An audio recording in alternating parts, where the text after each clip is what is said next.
Hi, I'm Rachel from Overloaded, an alternative provision and youth support consultancy. I thought I'd just do a little video today just to reach out to anybody who has children or a partner or themselves going through the process of getting an assessment of needs. The reason I want to do this today is because I am aware that this time of year, February, is the kind of breaking point that a lot of schools and parents and children will start to struggle. And they'll start to struggle because of maybe an unidentified need or the pressures of school or life. And also we're halfway through the academic year now. So those needs are starting to come to the foreground, and a lot of referrals for assessments usually happen around this time of year. Whether a child has changed school, whether they've been in a school for a long time and they've been happy, and then now all of a sudden it's like this is not working anymore. So I just wanted to do a short video just to see if I could reach out to some people and just try to help them.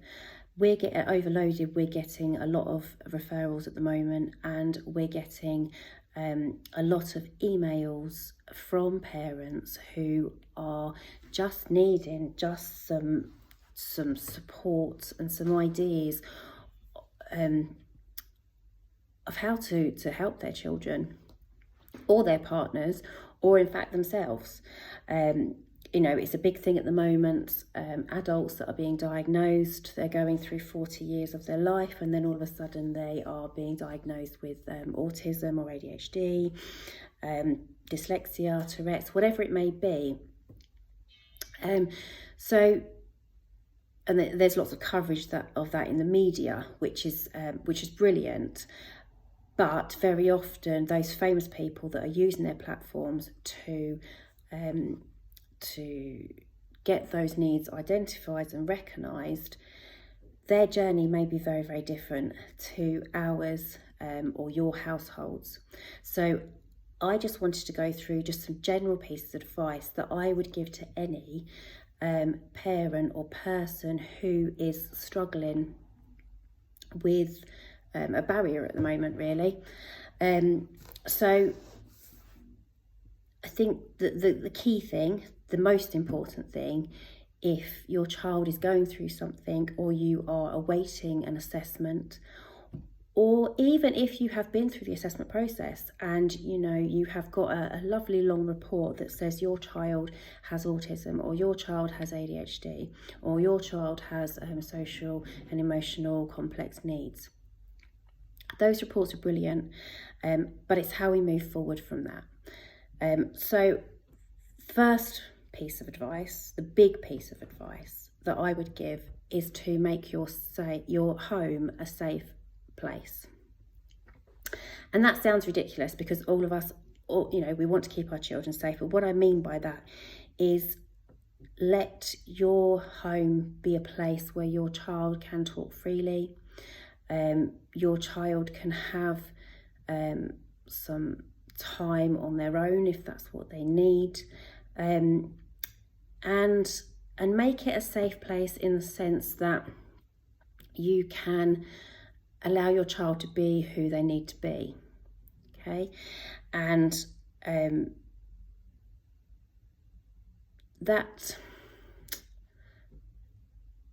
may be difficult sometimes, and especially if you have more than one child and one child is displaying behaviours that the other child isn't. And it's not about making excuses for your child. What it is about doing is making them aware that they have these behaviours, but not making them feel like they are abnormal because they have these behaviours. Okay, so saying things like, well, your brother doesn't do that, or get yourself off the floor, you're far too old to be doing that. Actually let them have that outlet, let them do that in a safe place. because once they start to feel safe, then communication can begin. So regarding communication, so make a safe place, and then you move on to communication. And your communication is really about, at this stage, whether you're going through assessment or whether your child is having a tough time at the moment, is about understanding your child's language. And that language, you know, can be non-verbal language, it can be verbal language, it could be body language.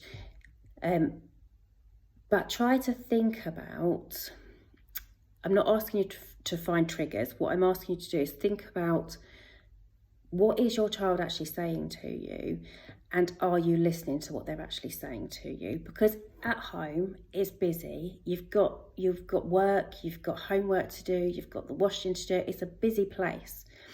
But thinking about, you know, if your child is saying something to you like, I can't wear them socks. Okay. Now, child could just be playing up. But equally, a child could be saying to you, actually, those nylon socks feel absolutely horrendous to me. And if I wear them, I'm going to go to school all day and I'm going to feel so uncomfortable that actually I'm not going to have the ability to learn because I feel uncomfortable. If your child is using words that you do not understand, then my advice would be is to go along with those words initially. So things like, if they say things such as my ears are beeping, or those trousers feel fuzzy, or my tongue feels hot, okay? Validate those, okay? You're not going to get anywhere if you start, that's nonsense. I haven't got a clue what you're going on about. What is this? You know, what is this fuzziness? What is this hot tongue? Validate what they're saying, because if you start to use their terminology with their triggers or their barriers, then eventually you will start to learn your child and learn what's causing that problem. So get a language that you can, as a family, you know what you're talking about, you know what that actually means, or what the issue is.